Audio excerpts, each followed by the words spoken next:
तो आज की क्लास शुरू करते हैं। आराध्य को नमन। आचार्य श्री महाशरण जी के चरणों में कोटि से वंदन। मंगल पाठ करते हैं। नमस्कार महामंत्र का जाप करते हैं। ओम ह्रीं नमो अरहंताणम। ओम ह्रीं नमो सिद्धाणम। ओम ह्रीं नमो आयर्याणम। ओम ह्रीं नमो वज्रायाणम। ओम ह्रीं नमो लोये सब्बसाहूर्णम। ऐसो पंच नमुक्कारो सब्ब पावपणासनो। मंगलाणं च सव्येसिं परमं हवै मंगलम। परमं हवै मंगलम। तो किसी को पिछली क्लास से या उसके पहले कोई प्रश्न है तो 2-3 मिनट लेते हैं, उसके बाद आगे चलेंगे।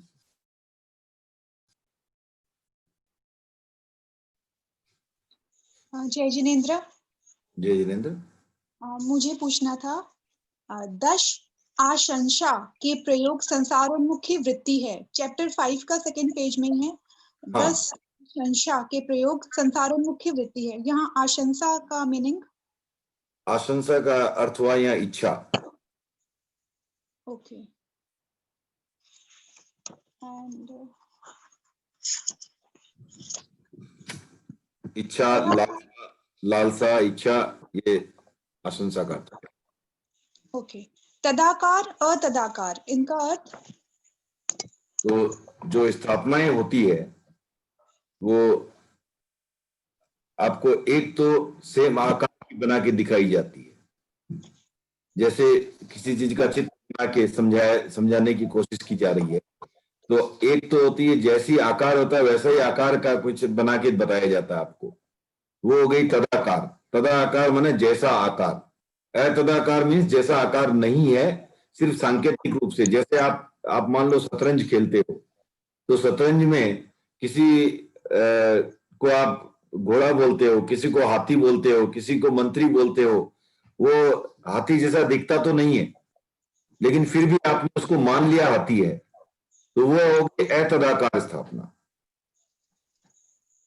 तो तदाकार जो जैसा शेप है वैसे अगर मेंटेन कर रहे हैं तो वो तदाकार, अगर वो मेंटेन नहीं कर रहे हैं तो अतदाकार।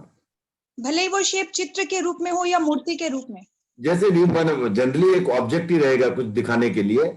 तो अब जैसे शतरंज की गोटियों का आपको मैंने एग्जांपल दिया, तो वहां जो हाथी रहता है वो हाथी जैसा दिखता नहीं है, लेकिन हमने उसको हाथी बता दिया जाता है, तो वो तदाकार। ओके। आर्य संस्कृति किसे कहते हैं और आर्यावर्त का क्या अर्थ हुआ? आर्य संस्कृति बेसिकली जो हमारे में जो आता है आर्य क्षेत्र, जहां पर जो जैसे जो हमारे जो श्रमण वगैरह थे उनकी विधि को जानते थे, उनके साथ कैसा व्यवहार करना था जानते थे, धर्म में रुचि होती थी, उसको आर्य क्षेत्र कहते थे हमारे में। और जहां इसकी जानकारी नहीं थी, इनके प्रति कोई ये व्यवहार कैसा किया जाए वो भी नहीं, इनको इग्नोर करते थे, तकलीफ भी देते थे, उनको कहा जाता था अनार्य क्षेत्र। तो ऐसे अभी की वर्तमान भाषा में कहा जाए तो आर्यावर्त जो है भारत का ही एक नाम है। जहाँ पे ये आर्य संस्कृति है वो आर्यावर्त, ऐसा शायद उससे इसके शुरुआत हुई, लेकिन आज अगर आर्यावर्त हम कहते हैं तो उसका अर्थ भारत है। तो इसीलिए वैसा नहीं कि हम आर्य क्षेत्र अनार्य क्षेत्र समझें और आर्यावर्त को भारत माने तो शायद बेटर है। ओके।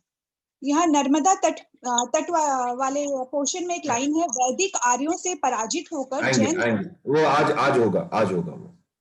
ओके। और एक और था कि ईशा जो ईसवी सन है, और प्लस वीर निर्वाण, ये कहाँ पे आके एक होते हैं? जैसे वीर निर्वाण 1 2 3 जितने भी है 5 6 7 8 कहाँ पे जाके वो ईस्वी सन स्टार्ट होता है, वो एक मैचिंग पॉइंट कहाँ पे है? जैसे अभी 2077 विक्रम संवत और ईस्वी सन 2000 अपना 20 यहाँ ये मिक्स एक हम बोल सकते हैं ये एक ही है। तो वीर निर्वाण संवत और ईशा पूर्व ये कहाँ पे मतलब एक कहाँ तो तक दोनों महावीर का निर्माण कब हुआ था? आज से 2547 ईसा पूर्व कितने वर्ष में हुआ था? 599 598 599, राइट? तो वो तो जब 598 वीर निर्माण वर्ष हो जाएंगे तब वो दैट इज स्टार्ट ऑफ ईस्वी। 598 वीर निर्वाण। हाँ, वो सेम जितने भी है, जब जैसे ही वीर निर्माण हुआ उसके आप ईसा पूर्व जितना, इसका मतलब क्या हुआ कि ईसा से उतना पूर्व, जब से आपका ईस्वी सन शुरू हुआ है उसके उतने वर्ष पूर्व, उसका मतलब ही वही हुआ। जैसे आज ईस्वी सन शुरू हुआ तो इसके आज के 1 साल पहले क्या होगा? ईसा पूर्व 1। आज के 2 साल पहले होगा ईसा पूर्व 2। तो वीर निर्वाण कहाँ तक चला, कहाँ तक वो वीर निर्वाण? नहीं, वो तो अभी भी है, उसमें क्या आप आज भी कैलकुलेट कर सकते हो। आप ऐड करो 598 ईसा में, ऐड कर दो ईस्वी सन में 598 ऐड कर दो, वीर निर्वाण हो गया। ठीक है, हाँ, ओके। पिछली बार ईसापुर 527 है, 527 है ईसा महावीर का निर्माण। यस यस, और 599 वीर जन्म दिनांक का। करेक्ट, हाँ, ध्यान नहीं, ठीक है, सही है आपका। तो ईसा पूर्व 527, आपको 527 में जोड़ना पड़ेगा, ठीक है ना? ओके, तो अब आगे चलते हैं। एक प्रश्न आया था कि धवला की रचना किसने की थी लास्ट टाइम? तो धवला की रचना आचार्य भूत बलि और पुष्यदंत उन्होंने मिलकर की थी। ओके, तो अब आगे चलते हैं। हमने लास्ट टाइम बात की थी जैन धर्म जो भारत के विभिन्न अंचलों में था, और हमने बिहार, बंगाल और उड़ीसा की बात की थी, उत्तर प्रदेश की भी बात की थी जहां भगवान पार्श्व वाराणसी से थे, और राजस्थान में आचार्य रत्न प्रभु सूरी ने वीर निर्माण की पहली शताब्दी में ही जो है वहां ओसिया जी गए थे, और वहां से राजस्थान में जैन धर्म का जो है वीर निर्माण के लगभग 70 वर्षों के बाद वहां शुरू हुआ था। और उसके पश्चात हम आते हैं मध्य प्रदेश, पंजाब और सिंधु सोवियत की भी बात की थी हमने लास्ट टाइम। तो मध्य प्रदेश में मैंने एक सेकेंड नोट करके रखा था, हाँ, तो बुंदेलखंड जो है वो इलाके में 11वीं 12वीं शताब्दी के लगभग जैन धर्म बहुत प्रभावशाली था, और आज भी वहां के आसपास जैन धर्म के अनेक चिन्ह मिलते हैं। तो दो जो है साम्राज्य हुए हैं, एक कलचुरी साम्राज्य जो कलचुरी वंश, वो छत्तीसगढ़ के आसपास के इलाकों में आज भी उसका जो छत्तीसगढ़, आज का जो छत्तीसगढ़ है उसके आसपास जो इलाका है वहां पर उनका राज्य था, और वो उनकी राजधानी थी रत्नपुर। उसके पहले जो कलचुरी वंश था उसकी राजधानी त्रिपुरी थी। तो त्रिपुरी और बाद में वो रत्नपुर में कालांतर में आ गए। तो वहां के जो थे वहां भी राजधानी रत्नपुर और त्रिपुरी, वहां पर भी काफी जो जैन मूर्तियां और जो है राष्ट्रकूट नरेश जो थे वो भी जैन धर्म के अनुयायी थे। राष्ट्रकूट में काफी नरेश हुए हैं, तो यूं तो एक थे अमोघ वर्ष, और अमोघ वर्ष जो थे वो उनका लंबा शासन चला था 64 वर्षों का, और वे आचार्य जिनसेन उनके गुरु थे। तो इस तरह मध्य प्रदेश में भी जो है, और ये जो कलचुरी वंश और राष्ट्रकूट वंश है इनका ये काफी विशाल साम्राज्य रहा है, और दक्षिण में इवन कर्नाटक में भी इन्होंने अपनी जो राजधानी भी बनाई है बाद में। चंदेल चंदेल जो राज्य था उनके उसमें जो प्रमुख नगर आता है खजुराहो, वहां भी जो है काफी जैन मत जो है ऐसा फैला हुआ था, ऐसा दिखाई देता है। जो वहां पर मूर्तियां हैं और जो खुदाई में भी जो लेख मिले हैं, इससे ऐसा लगता है कि वहां के सिर्फ राजा ही नहीं, वहां की प्रजा का भी जैन मत में काफी विश्वास था। इत्यादि क्षेत्र जो आता है वहां पर भी काफी जैन धर्म फैला हुआ था। और विशेषतः अगर हम कहना चाहें तो सम्राट संप्रति लेकर के राष्ट्र की रचना काल जब तक था तब तक वहां पर काफी जो है जैन धर्म प्रभावशाली रहा। ये हो गई मध्य प्रदेश की बात। फिर सौराष्ट्र और गुजरात, तो ये जैन धर्म का एक मुख्य केंद्र रहा है। और अगर आप ध्यान देंगे तो भगवान अरिष्टनेमी जो है वह उनका निर्वाण हुआ वो भी गिरनार पर हुआ। और इस तरह जो यहाँ पर भी सम्राट संप्रति के राज्यकाल में जैन धर्म को काफी बल मिला। और जैसा कि मगधवासी जो हैं वो श्रावक महावीर के समय में कह सकते हैं कि जैन धर्म के जो है श्रावकों में से थे। और उनकी तुलना जो है सूत्र कृतांग में जो की गई है वो सौराष्ट्रवासी श्रावकों से भी उनकी तुलना की गई है। और जैन शास्त्रों में अगर आप देखेंगे तो सौराष्ट्र का पुराना नाम सुराष्ट्र मिलता है। और जैसा कि हमने आगम की जब चर्चा की थी तब भी देखा कि बल्लवी में 2 वाचनाएं हुई, 2 आगम वाचनाएं बल्लवी में हुई। ये बल्लवी भी सौराष्ट्र का ही इलाका है। यहाँ पर जब पहली वाचना हुई थी तब 2 जगह वाचनाएं हुई थी। एक मथुरा में हुई थी जो माथुरी वाचना आचार्य स्कंदिल के नेतृत्व में, और उसी समय बल्लवी में जो हुई थी वाचना वह आचार्य नागार्जुन के नेतृत्व में हुई थी। फिर जब आगम की दूसरी आगम की जो वाचना है कि आचार्य देवार्तिगणी क्षमा श्रवण के समय में जो वाचना हुई, और उस वाचना में जो है देवार्तिगणी क्षमा श्रवण ने वो वाचना भी बल्लवी में की थी। और उन्होंने हालांकि माथुरी वाचना को ज्यादा महत्व दिया था, फिर भी ये वाचना जो हुई थी बल्लवी में हुई थी, इस इलाके में हुई थी। और गुजरात के काफी जो वंश रहे हैं चालुक्य, और जैसा कि मैंने आपको बताया राष्ट्रकूट वंश जो था वो काफी फैला हुआ था, वो गुजरात में भी फैला हुआ था। तो राष्ट्रकूट वंश, चावड़ वंश, सोलंकी इत्यादि सभी जो है वो काफी जैन धर्म के अनुयायी रहे हैं।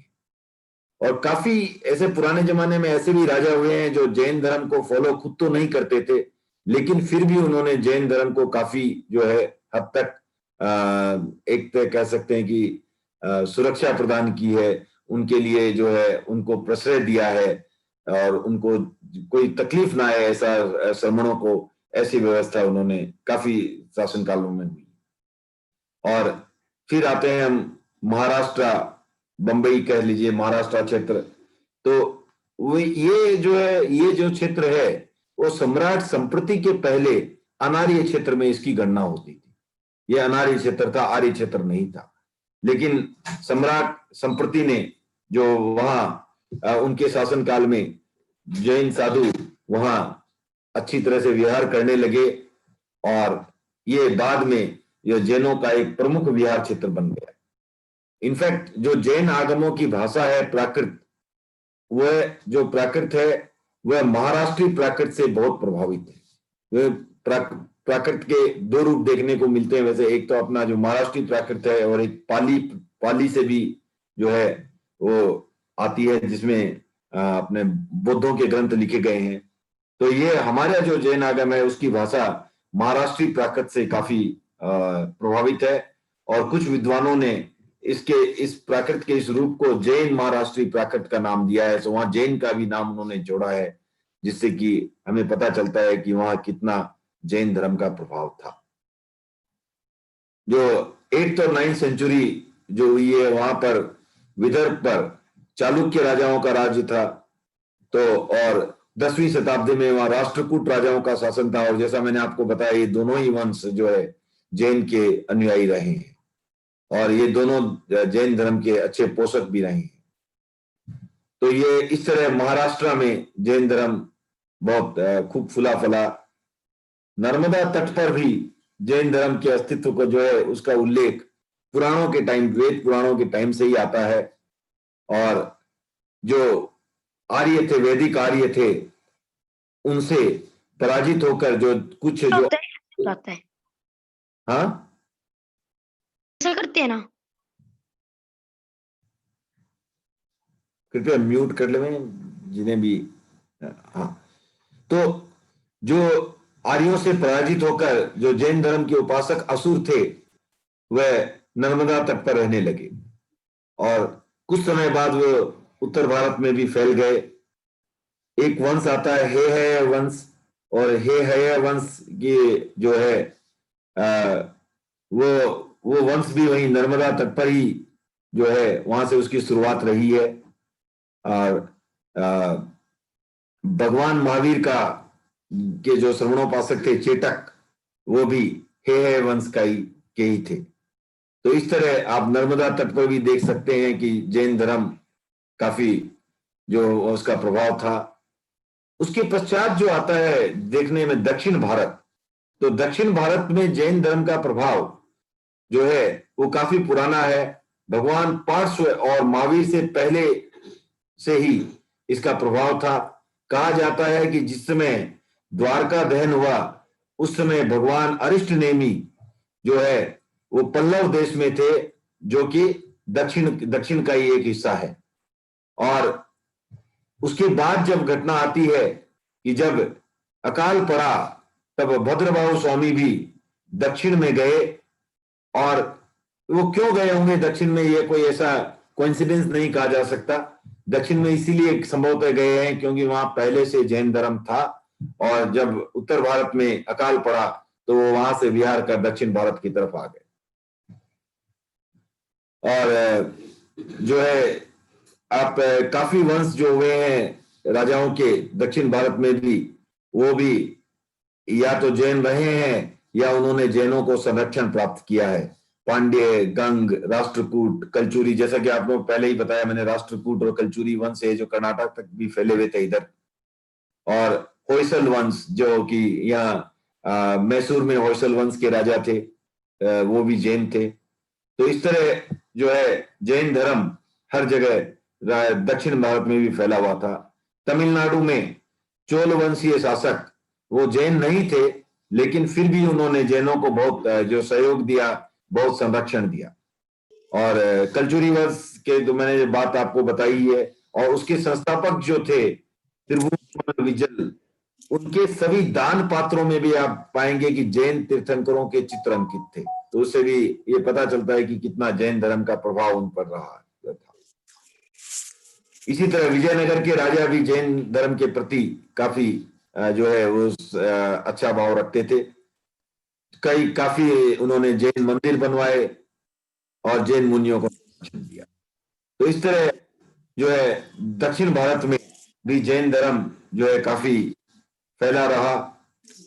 हम पहले ही देख चुके हैं कि किस तरह बाहुबली की जो मूर्ति भी है वो श्रावण बेलागोला में स्थापित की गई थी। उसकी चर्चा फिर जो अपने जैन दर्शनीय स्थल करेंगे उसमें फिर से एक बार करेंगे।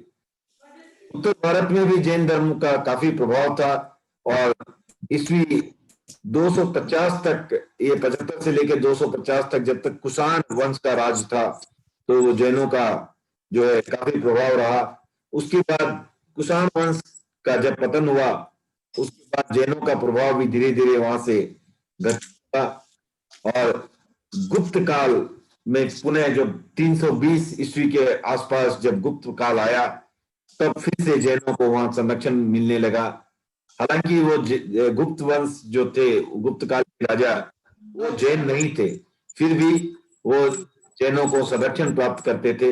जैनों के प्रति उनके अच्छे सहिष्णुता के भाव थे। और कन्नौज का राजा हर्षवर्धन, वो भी जैन नहीं थे। ये ईस्वी सन 600 के बाद की बात है। वो भी जैन नहीं थे, फिर भी, और वो एक्चुअली वो बौद्ध धर्म से प्रभावित थे, लेकिन फिर भी उन्होंने जैन धर्म का काफी समर्थन किया है। और जैन जो विद्वान थे उनको काफी जो है उनको सम्मान दिया है।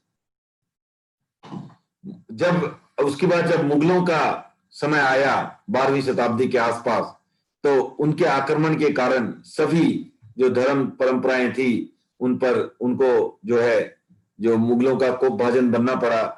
और उसमें न तो जो अपना हिंदू सनातन धर्म है वो भी अछूता नहीं रहा, वैदिक धर्म अछूता नहीं रहा, और न उससे जैन धर्म भी बच पाया।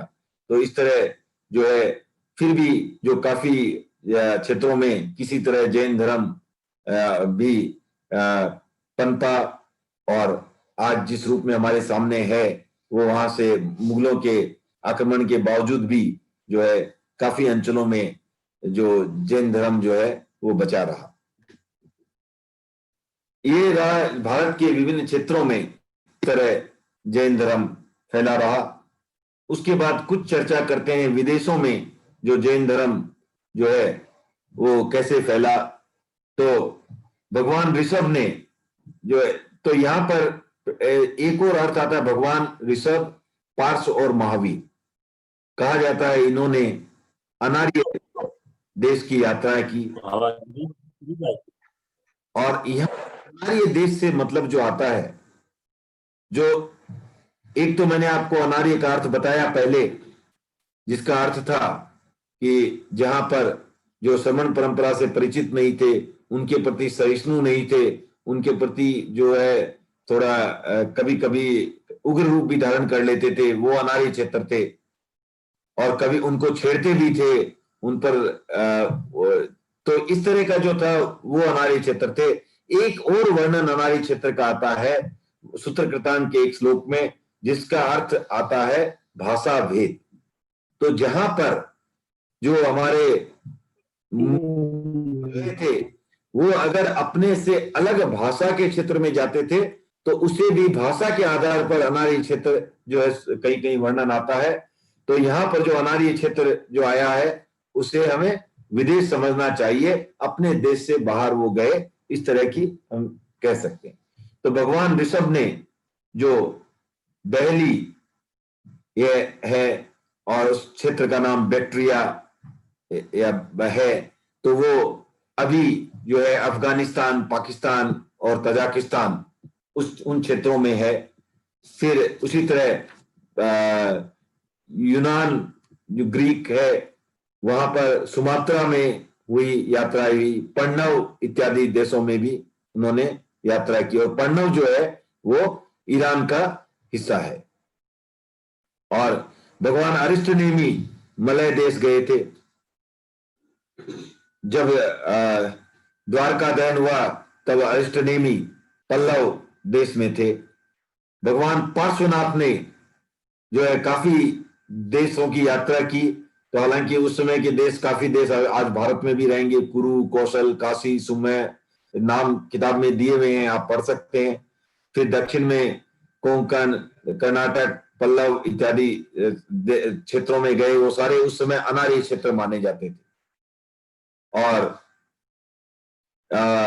फिर जो साक भी गए। साक जो है अनार्य प्रदेश है, और ये जो है शाक्य भूमि या शाक्य देश कह सकते हैं।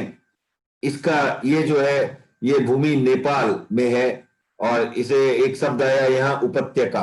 तो नेपाल की उपत्यका में है। उपत्यका का अर्थ हुआ जो दो पर्वतों के बीच की घाटी होती है उसे उपत्यका कहते हैं। तो नेपाल में जो घाटियां है शाक्य भूमि, वहां भी भगवान पार्श्व के अनुयायी थे।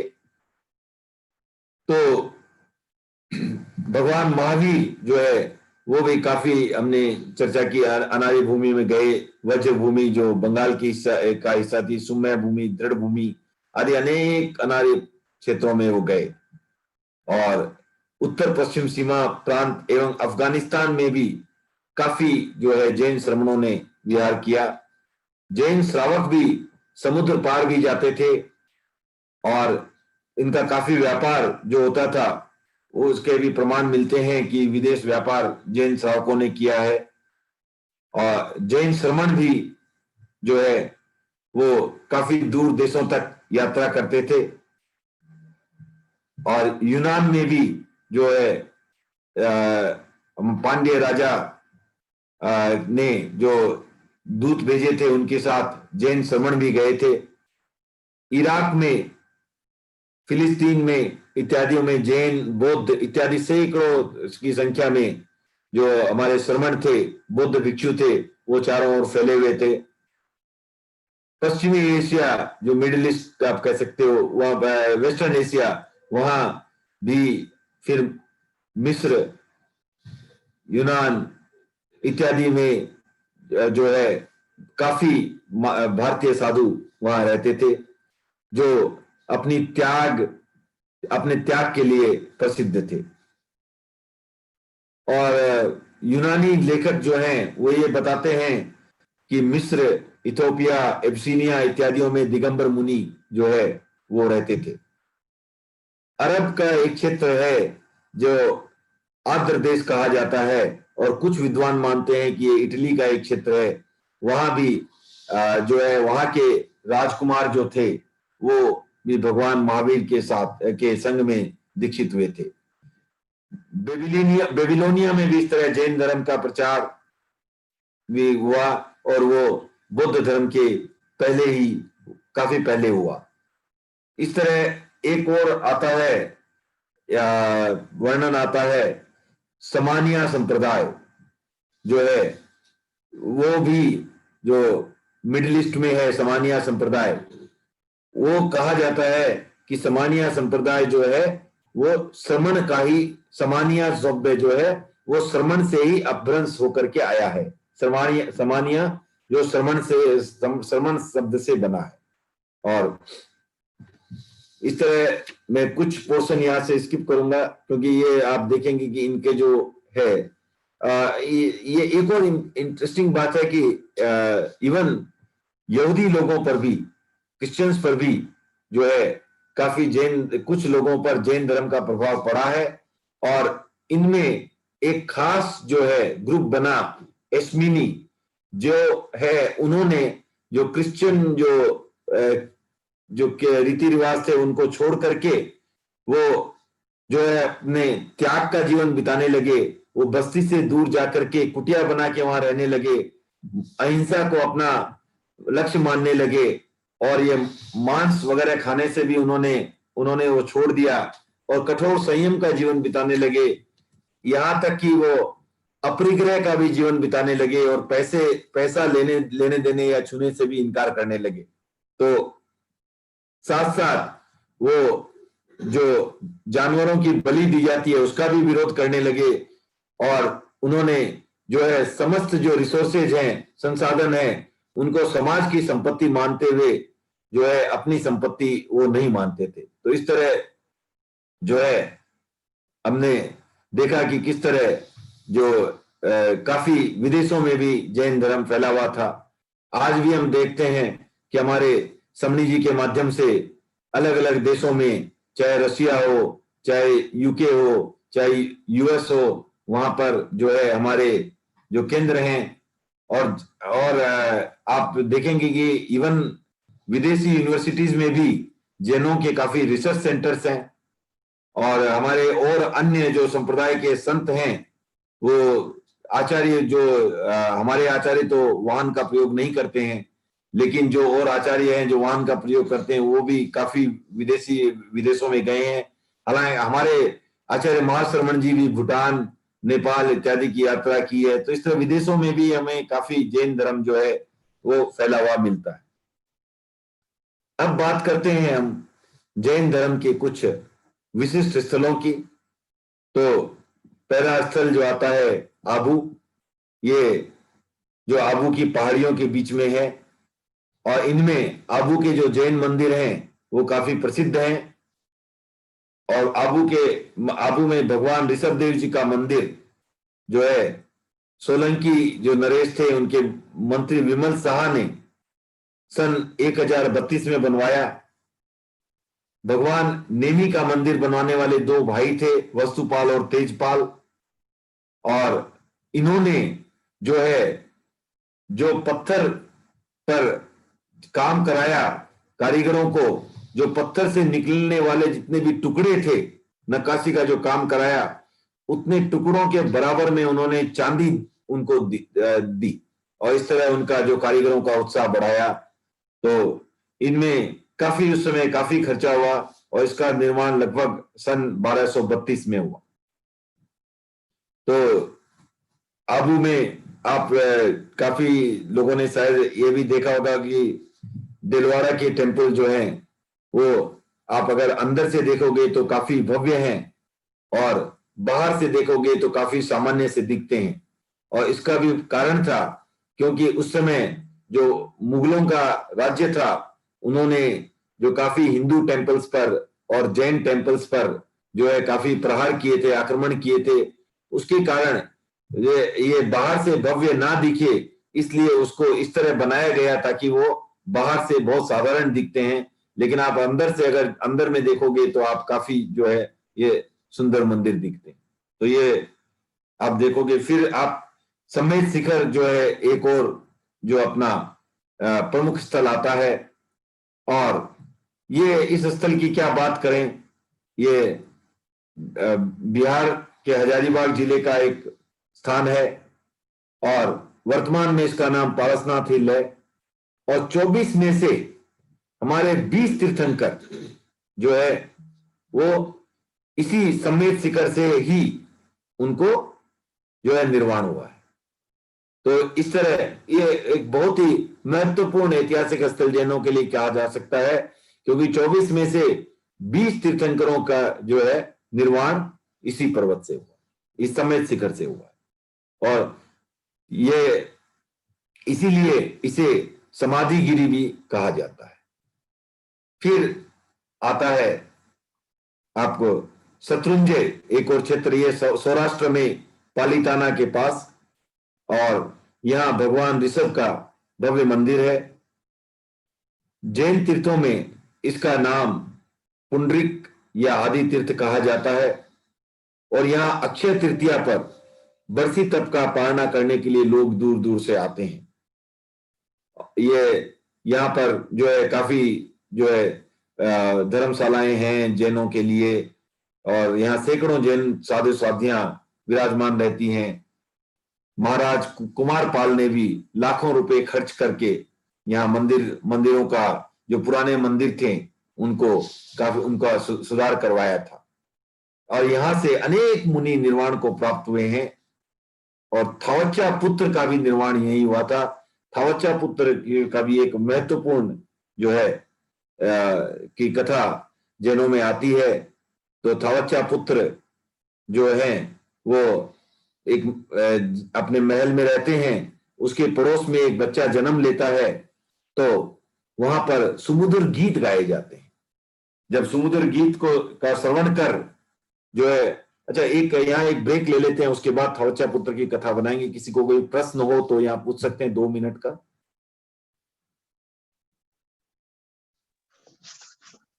ये तो सिर्फ स्टोरी है, तो मेरे ख्याल से कोई प्रश्न विशेष संभावना नहीं बनती है, फिर भी एक देख लेते हैं। अंकल जय जिनेंद्र, जय जिनेंद्र, आपने ये उपत्यका का क्या बताया था? ये शाक्य भूमि नेपाल की उपत्यका में है। ये घाटी 2 पहाड़ों के बीच की जो जगह रहती है ना, 2 पहाड़ों के बीच की जो भूमि, उसे कहते हैं। ठीक है, आगे चलते हैं। तो थावच्चा पुत्र जो है वो गीतों को सुनकर के जो है वो अपनी माँ से पूछता है कि माँ ये क्या गीत है, ये कानों को काफी प्यारे लग रहे हैं, जो काफी जो है ये सुनने में मुझे आनंद आ रहा है। तो उन्होंने माता ने बताया थावच्चा पुत्र को कि हाँ, पड़ोस में पुत्र का जन्म हुआ है, उसी खुशी में जो गीत गाए जा रहे हैं। तो थावच्चा पुत्र पूछते हैं क्या मैं जब जन्मा था तब भी ऐसे ही गीत गाए गए थे? तो माता ने बताया हाँ, ऐसे गीत तो बहुत दिनों तक तब गाए गए थे, काफी खुशियां मनाई गई थी। तो थावच्चा पुत्र पुनः अपने महल के ऊपर जाता है सुनने के लिए। अब वहां से उसे रुदन और विलाप की आवाज आती है, क्रंदन की आवाज आती है, रोने की आवाज आती है। तो फिर वो तुरंत वापस नीचे आता है, बोला माँ अब ये जो शब्द आ रहे हैं वो तो मुझे पसंद नहीं आ रहे हैं, ये तो बड़े ही जो है दुखद शब्द लग रहे हैं, अच्छा नहीं लग रहा है। तो माता ने कहा हाँ बेटा, ये विलाप हो रहा है क्योंकि जिस पुत्र का जन्म हुआ था वो अब मर गया है। तो थावच्चा पुत्र बोलते अभी जन्मा अभी मर गया, ऐसा कैसे हो गया? तो माता कहती है ऐसा ये प्रकृति का नियम है, जो जन्मता है वो मरता है। और ये जो है ये बहुत दुखद हुआ कि ये तुरंत ही जो जन्मने के बाद मर गया। तो उसने कहा माता आप भी मरोगी? तो बोला ये जगत का नियम है, सबको मरना पड़ता है, क्या मैं भी मरूंगा? तो बोला ये तो ऐसी बातें नहीं करते पुत्र, लेकिन सच्चाई है। तो वो थावच्चा पुत्र पूछते हैं क्या माता ऐसा कोई उपाय नहीं है जिससे मरना न पड़े? तो माता ने कहा कि ऐसा उपाय है, अगर तुम मोक्ष को प्राप्त कर लो और अगर वैराग्य के पथ पर जाओ और मोक्ष को प्राप्त कर लो, तब ऐसा उपाय हो सकता है। तब उन्होंने थावच्चा पुत्र ने पुनः अरिष्ट नेमि जब उस क्षेत्र में आए तब दीक्षा ली अरिष्ट नेमि के पास, और वो यहीं पर पालिताना के पास जो है उनका निर्वाण हुआ। और यहाँ ये जो घटना आती है थावच्चा के पुत्र। एक और जो अपना प्रमुख स्थल आता है श्रवण बेलागोला। ये जो है चंद्रगिरी और विंध्यगिरी, इन दो पर्वतों के बीच की जो जमीन है, तलहटी जिसे कह सकते हैं, वहां पर एक सरोवर है।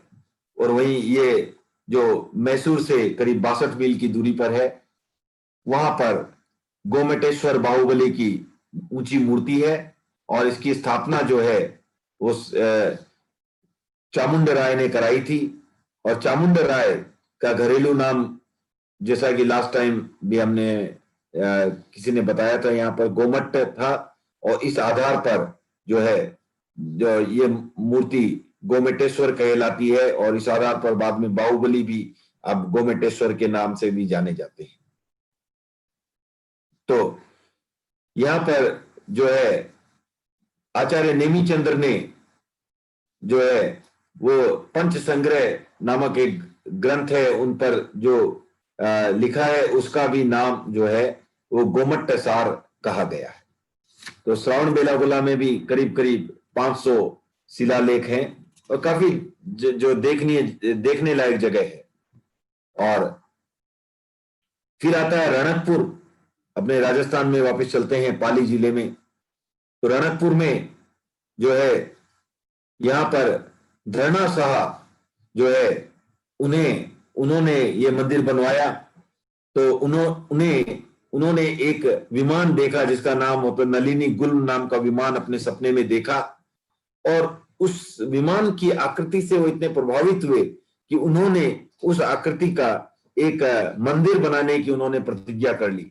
और दूर दूर से जो है कारीगरों को, शिल्पकारों को आमंत्रित किया, उसके जो है जो मैप बनवाए, नक्शे बनवाए।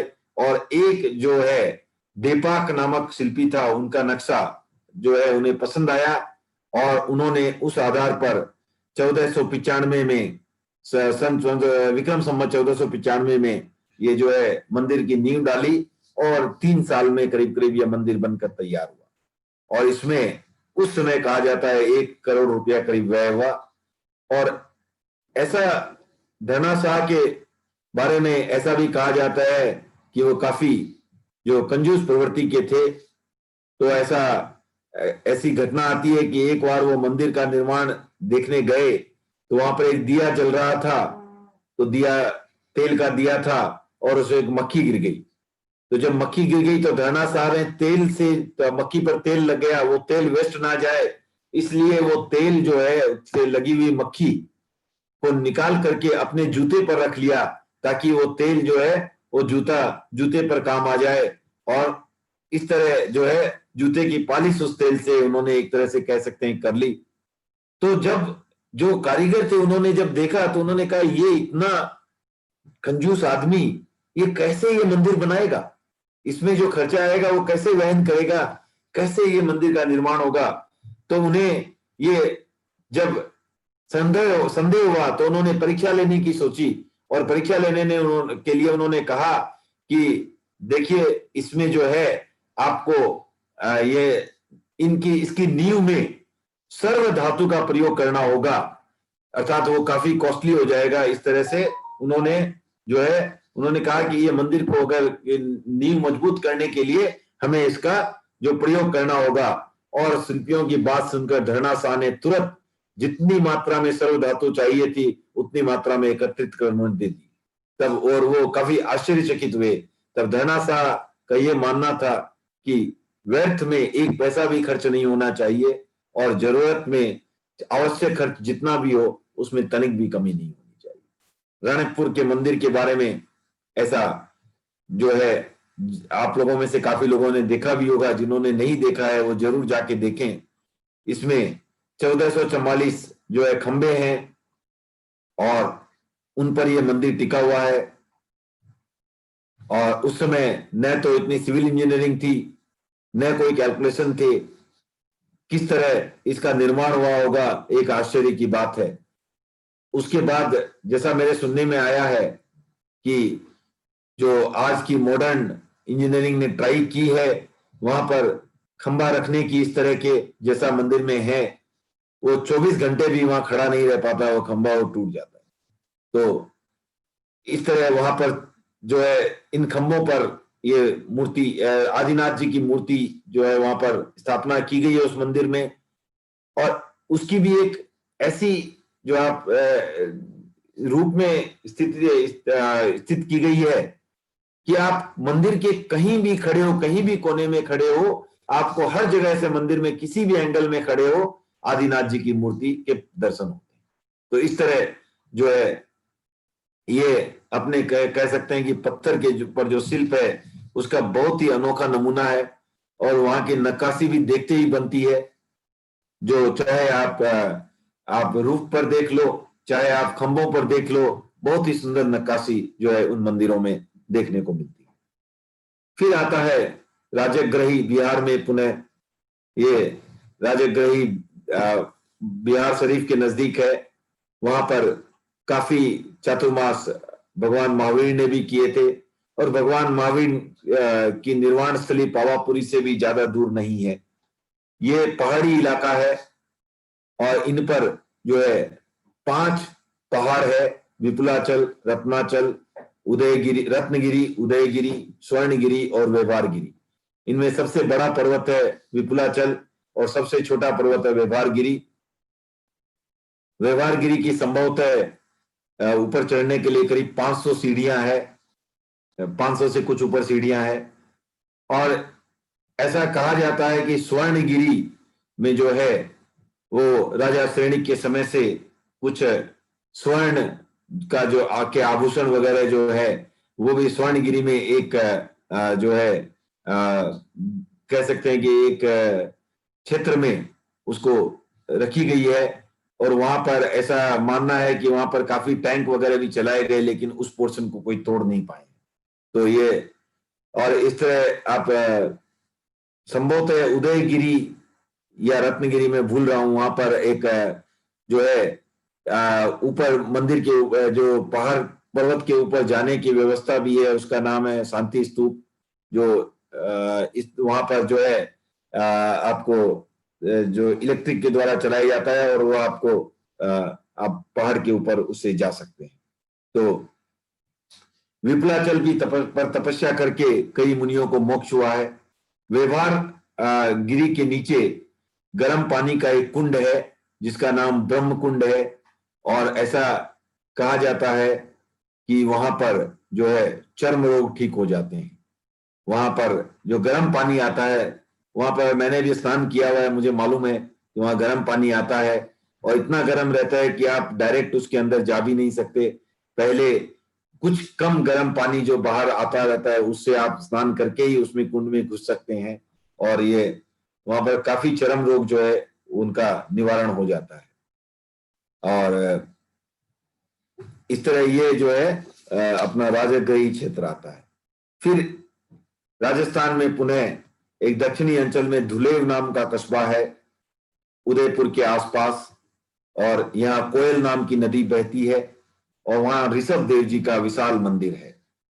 ये पहले यहाँ ईंटों का बना हुआ मंदिर था, कालांतर में वह टूट गया और फिर 14वीं 15वीं शताब्दी में इसे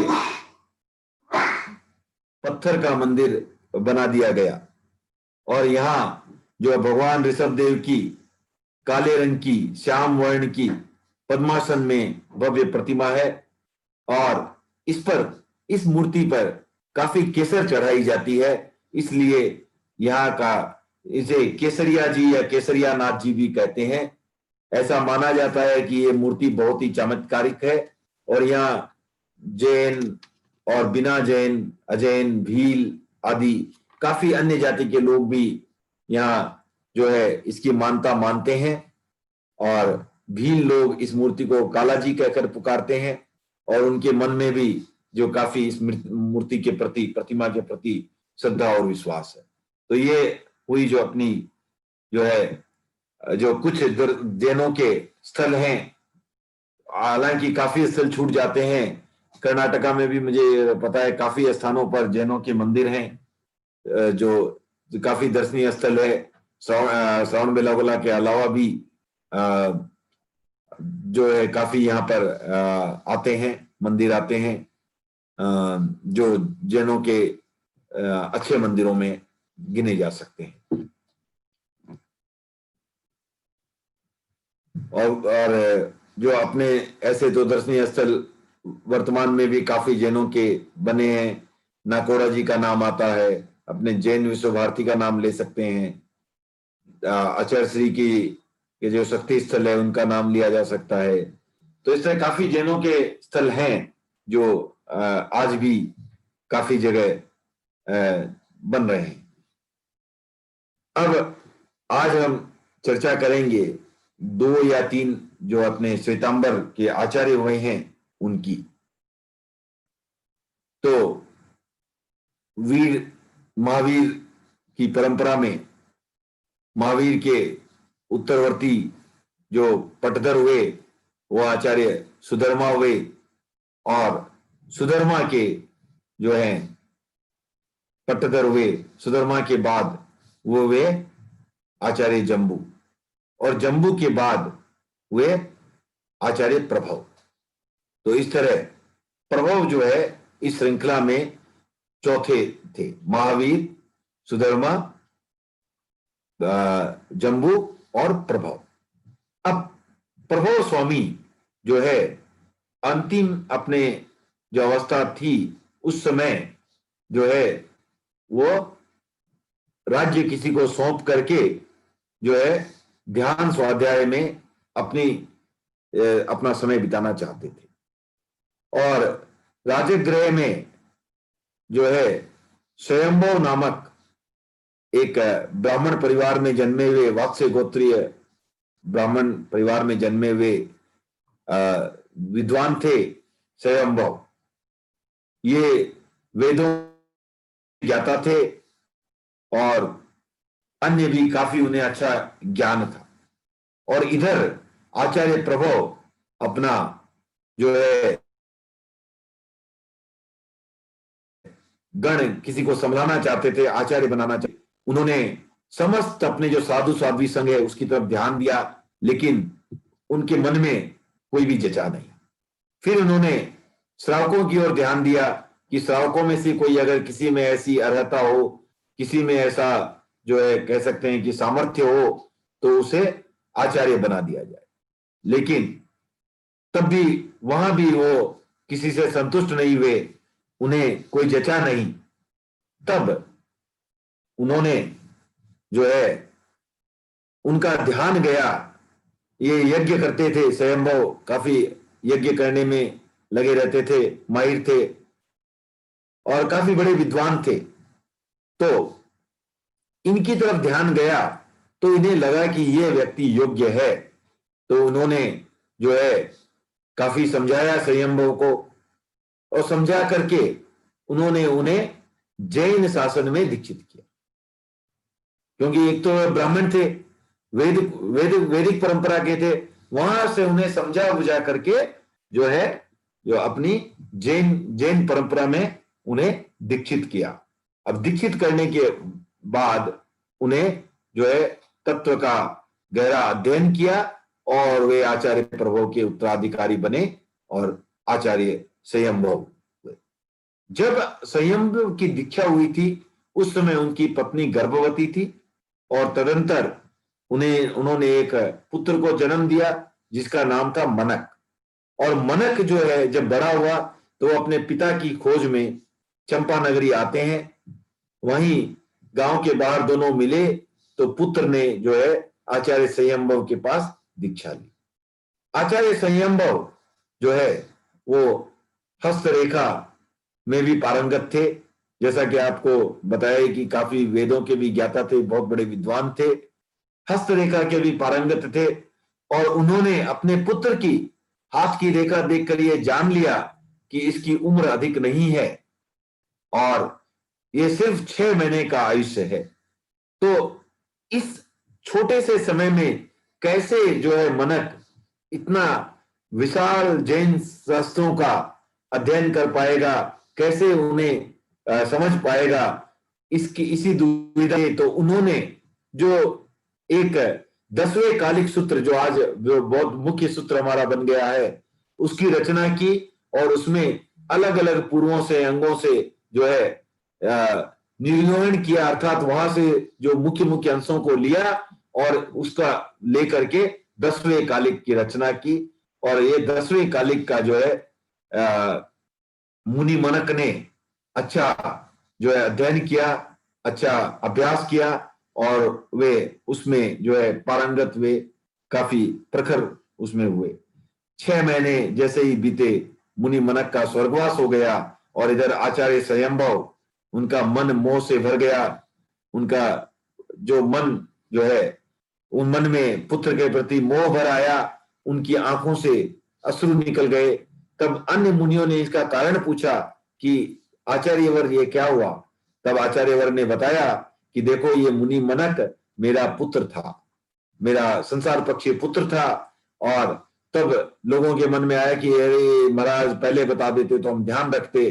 तब स्वयंभव ने बताया कि पहले इसीलिए नहीं बताया कि अगर मैं पहले बता देता तो तुम लोग सब इसकी सेवा शुश्रूषा में आराधना में लग जाते, तो इसकी जो साधना हुई है मनक की उसमें कमी रह जाती और इसीलिए जो है तुम ये नहीं बताया और मनक की जो है अच्छी जो निर्जरा हो पाई।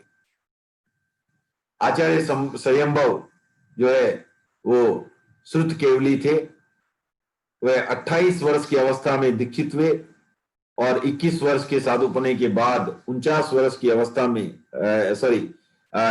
11 वर्ष के साधुपने के बाद 39वें वर्ष में वो आचार्य बने और 62 वर्ष की अवस्था में उनका स्वर्गवास हो गया। उसके बाद आज बात करेंगे आचार्य भद्रबाहु की। तो आचार्य संयंभव के बाद आचार्य यशोभद्र वे जो संयंभव के शिष्य थे और उन्हें भी 14 पूर्वों का ज्ञान था। फिर आचार्य संभूत विजय जो है वह आचार्य यशोभद्र के शिष्य थे, उन्हें भी 14 पूर्वों का ज्ञान था और 45 वर्ष की अवस्था में वीर निर्वाण 94 में जन्मे आचार्य भद्रबाहु ने जो है आचार्य संभूत विजय के पास दीक्षा ली और 62 वर्ष की अवस्था में भद्रबाहु आचार्य बने। और भद्रबाहु भी जो है वो उनके 14 पूर्वों का ज्ञान था और इन्हें जो है अंतिम श्रुत केवली माना जाता है। भद्रबाहु के बाद 14 पूर्वों का ज्ञान लुप्त हो गया। ये जो मौर्य चंद्रगुप्त मौर्य थे उसके उनके काल के थे और ऐसा कहा जाता है कि जब भद्रबाहु के साथ दक्षिण की यात्रा में जो है ये चंद्रगुप्त मौर्य आए थे, और चंद्रगुप्त मौर्य ने भी यहाँ पर समाधि मरण किया था। और एक बार जो है आचार्य भद्रबाहु वो नेपाल में की पहाड़ियों में चले गए और वहां महाप्राण ध्यान की साधना करने लगे। और ये ध्यान जो है बहुत विशिष्ट होता है और बहुत जो है बड़े लंबे समय का होता है, और ये 12 वर्ष तक चलता है। तो ये 12 वर्ष के ध्यान में आचार्य भद्रबाहु लीन रहे, और उसी समय भयंकर अकाल पड़ा और अनेक जो है श्रुत के धारी आचार्य जो थे, श्रुद्धर आचार्य, वो मुनि जो है काल कवलित हो गए। 14 पुरुषों का ज्ञाता कोई भी नहीं बचा। और तब पटना में जो है पूरा जैन संघ एकत्रित हुआ, और आगम को सुरक्षित रखने के लिए उन्होंने जो है आचार्य मुनि स्थूलीभद्र जो है वो काफी विद्वान थे, वो 1500 मुनियों के साथ आचार्य भद्रबाहु के पास नेपाल आते हैं। उनमें से 500 मुनि तो विद्यार्थी थे, और बाकी 1000 मुनि उनके सहयोगी थे। तो आचार्य भद्रबाहु से निवेदन किया गया कि आप 14 पुरुषों का ज्ञान जो है वो जो प्रदान करें। लेकिन ज्ञान की गहनता के कारण जो मुनि थे उनका धैर्य जवाब दे गया, उनके समझ में आने की चीज नहीं रही। तो एक एक कर सारे मुनि जो है निराश हो गए।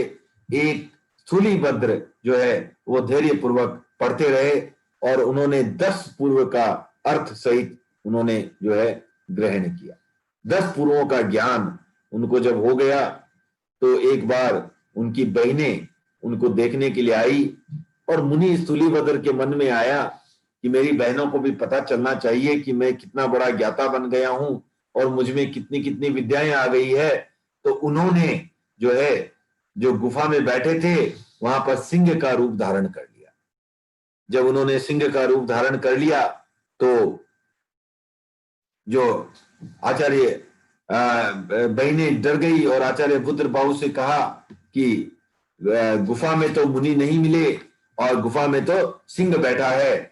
सुनकर आचार्य भद्रबाहु को जो है ऐसा पता चल गया कि जो है ये ज्ञान का स्थूलीभद्र ने दुरुपयोग किया है। तो उसके बाद उन्होंने स्थूलीभद्र को आगे की 4 पुरुषों को पढ़ाना बंद कर दिया। आगे की 4 पुरुषों का ज्ञान उन्होंने उन्हें नहीं दिया। और बहुत मनाने के बाद, क्षमा मांगने के बाद आचार्य भद्रबाहु ने स्थूलीभद्र को आगे के 4 पूर्व पढ़ाए, किंतु उनका सिर्फ सूत्र रूप में पढ़ाए, तो लेकिन इनका अर्थ नहीं बताया। तो स्थूलीभद्र को एक तरह से हम ऐसा तो कह सकते हैं कि उनको 14 पूर्व का पता था, लेकिन सूत्र रूप में 14 पूर्व का पता था और अर्थ रूप में सिर्फ 10 पूर्वों का ही उन्हें पता था।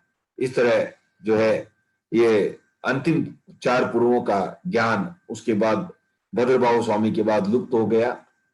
तो इस तरह जो है भद्रबाहु स्वामी जो है जैन 12,000 जैन श्रमणों के साथ उत्तरापथ से दक्षिणापथ माने दक्षिण भारत की तरफ आए। और जैसा कि मैंने आपको बताया कि उनके साथ चंद्रगुप्त मौर्य भी थे, लेकिन आचार्य भद्रबाहु अपने जो जहां जाना था निर्दिष्ट स्थान पर पहुंचने के पहले ही चंद्रगिरी पर्वत पर उन्होंने समाधि पूर्वक मरण प्राप्त किया। और इस प्रकार ये जो है इनका जो वीर निर्माण के 170 वर्ष के लगभग भद्रबाहु स्वामी का स्वर्ग गमन हुआ। तो आज इतना ही रखते हैं। किसी को कोई प्रश्न है तो पूछ सकते हैं। अगले बार में और जैनों के श्वेतांबर के बाकी आचार्य और दिगंबर की परंपरा के आचार्य के बारे में चर्चा करेंगे।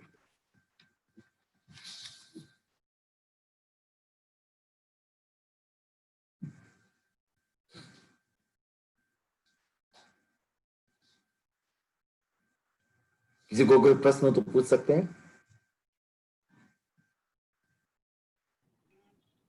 जय जिनेंद्र हेरल जी। जय जिनेंद्र। सर में शायद आचार्य को चौथे पट्टदर करके बताया है, हाँ, तो ये सुधर्मा फर्स्ट हुए, सुधर्मा स्वामी, जम्बू स्वामी सेकंड। महावीर महावीर खुद ही स्वयं ही फर्स्ट हो गए ना। ओ वैसे गिन रहे हैं। हाँ, महावीर महावीर, फिर सुधर्मा, फिर जम्बू, फिर प्रभु। ओके ऐसे है, मतलब ओके। फिर ये जो आपने बात बताई कि वो रूप बदलते हैं, तो ये क्या मतलब 14 पूर्व का ज्ञान में मतलब इतना ज्ञान होता है कि वो कोई ज्ञानी रूप में बदल सकते हैं? उसका कुछ नाम भी है, रूप परावर्तनी विद्या या कुछ नाम है उसका, वो विद्या उसमें शामिल रहती है, तो वो उनका ग्रहण किया था उन्होंने। ओके मतलब पहले पहले अपने इतने ज्ञानी थे, शक्ति मतलब इतना ज्ञान था पिछले आचार्यों को, जो 10 पूर्वी 14 पूर्वी थे, तो वो अपना मतलब सब कुछ जान सकते थे ऐसा। हाँ हाँ, उनको मैंने या काफी बहुत बहुत विशद ज्ञान था, बहुत विशद ज्ञान था। तो मतलब ये केवली नहीं थे, लेकिन इतना उसके बावजूद भी इतना ज्ञान। हाँ हाँ, ओके धन्यवाद। जो भी केवली ने जो भी बताया था वो उनको पूरा मालूम था। हाँ हाँ और फिर भी केवल ज्ञानी इसलिए नहीं कह सकते क्योंकि जो बताने का होता है वो अनंत होता है, अनंत बताया नहीं जा सकता। हाँ ज्ञान, केवल ज्ञान अनंत है, अनंत बताया नहीं जा सकता। वाणी की सीमा है, जितना बताया गया वो उतना उन्हें मालूम। उतना जान गए वो। हाँ, और किसी को कोई प्रश्न? हेलो, मेरा एक प्रश्न है। हाँ हेलो। हाँ, बोलिए बोलिए। उस वो गर्म पानी का कुंड का नाम क्या था, आपने बताया था? ब्रह्मकुंड। ब्रह्म है। हाँ, ब्रह्मकुंड। धन्यवाद बहुत बहुत। एग्जाम 21 तारीख को होगा क्या भाई साहब? हाँ हाँ, ठीक। किसी को कोई प्रश्न?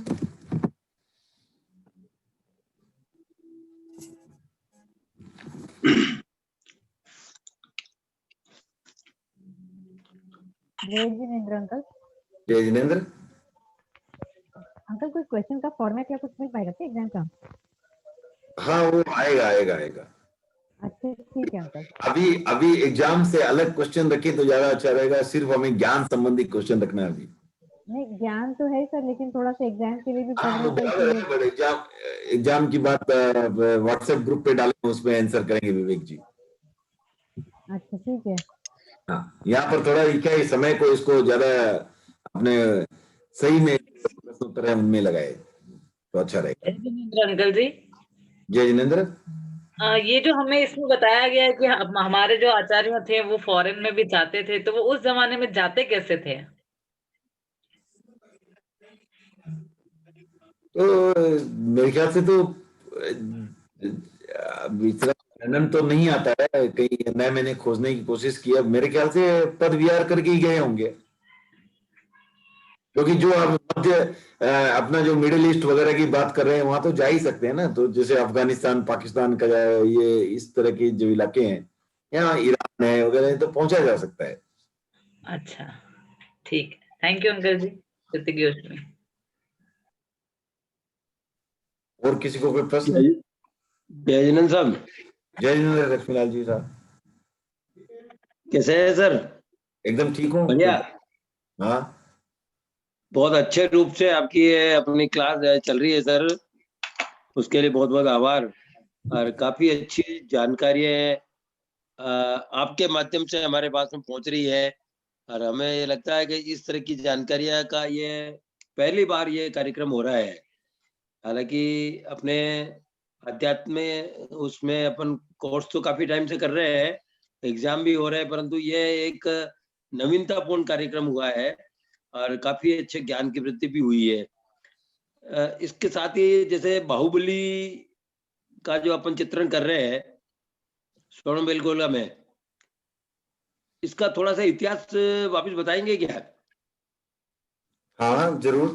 तो इसमें ये एक ही पत्थर की बनी हुई है, और कितनी लंबाई है इसकी, हाँ, ये इसका जो मैंने, निर्माण जो हुआ है, हाँ इसका निर्माण किसके द्वारा हुआ था? हाँ और वही इसका और कोई उद्देश्य था या केवल स्थापत्य कला का विकास करना ही था? मेरे ख्याल से वो तो स्थापत्य कला का सिर्फ विकास ही नहीं माना जा सकता। ये जो है आपने देखी नहीं क्या मूर्ति? नहीं, बिल्कुल देखिए, जाके भी आए, देखिए, कई बार हाँ। गए हैं, वही- कई वही बार। बोल रहा हूँ। आप ये इस इलाके में आते जाते रहते हो तो आपने जरूर देखी होगी।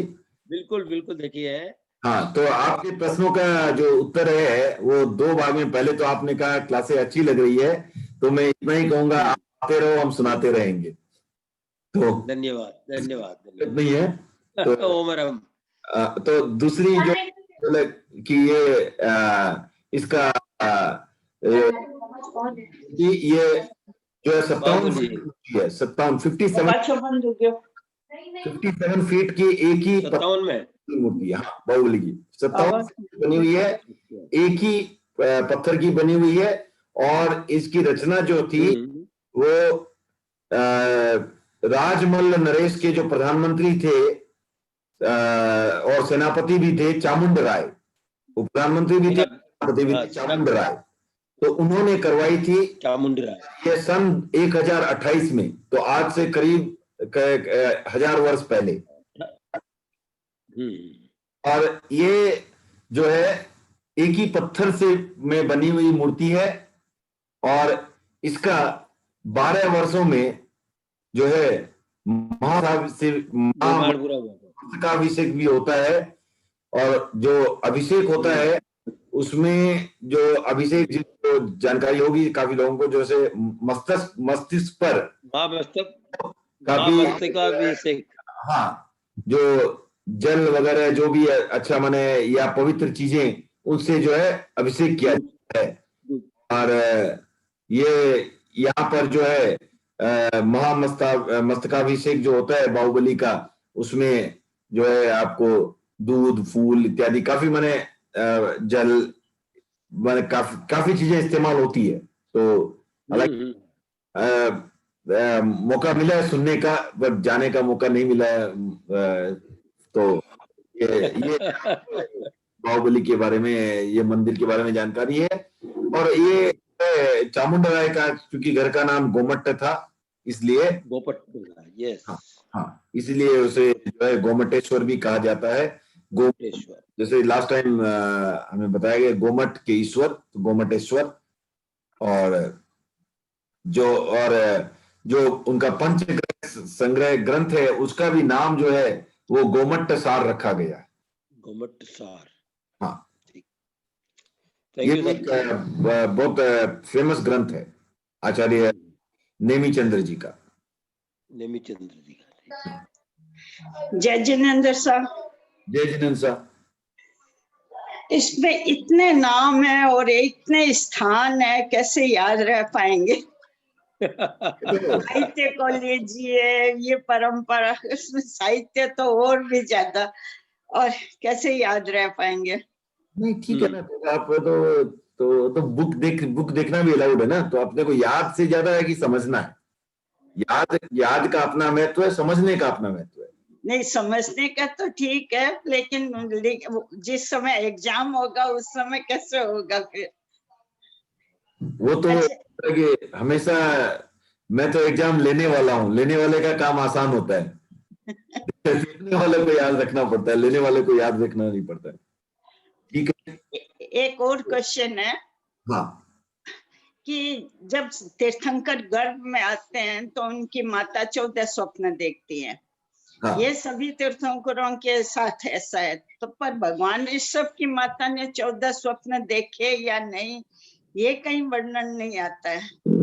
और ये भगवान ऋषभ ही है जो मतलब कि ये सुमंगला के साथ उनका जन्म हुआ, मतलब ट्विंस हुए। हाँ, हाँ। तो मेरे ख्याल से उनको भी आए तो थे स्वप्न, फिर भी मैं देख के नेक्स्ट टाइम आपको कंफर्म बताता हूँ जी।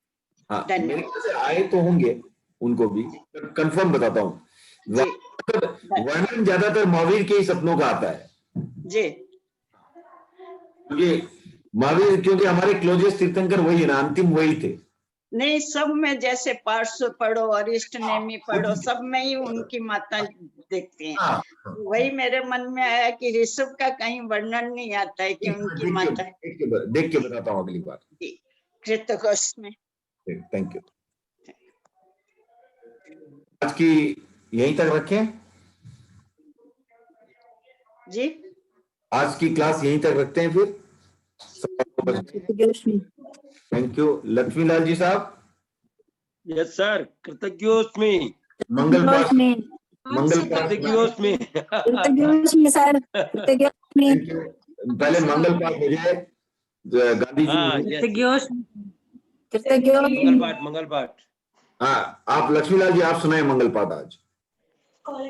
ओम ह्रीं नमो अरहंताणं, ओम ह्रीं नमो सिद्धाणं, ओम ह्रीं नमो आयर्याणं, ओम ह्रीं नमो उवज्जायाणं, ओम ह्रीं नमो लोये सब साहुणं, ऐसो पंचणमुकारो सब पावपनासनो, मंगलानं च सब्बेसिं पद्मं हवै मंगलम्।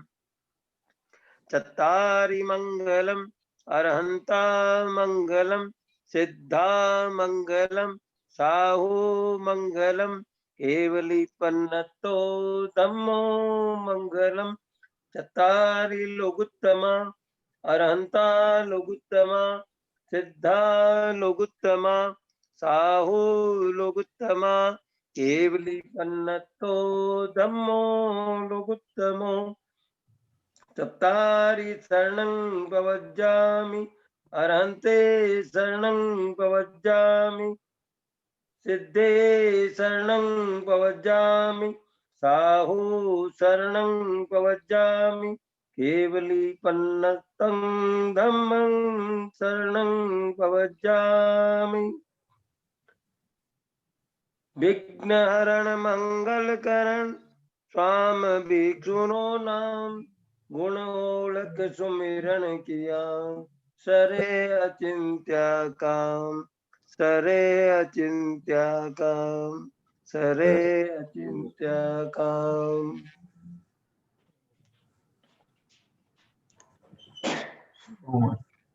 Thank you everyone. और हम सब कृतज्ञोस्मि। सर। बहुत बहुत धन्यवाद सर।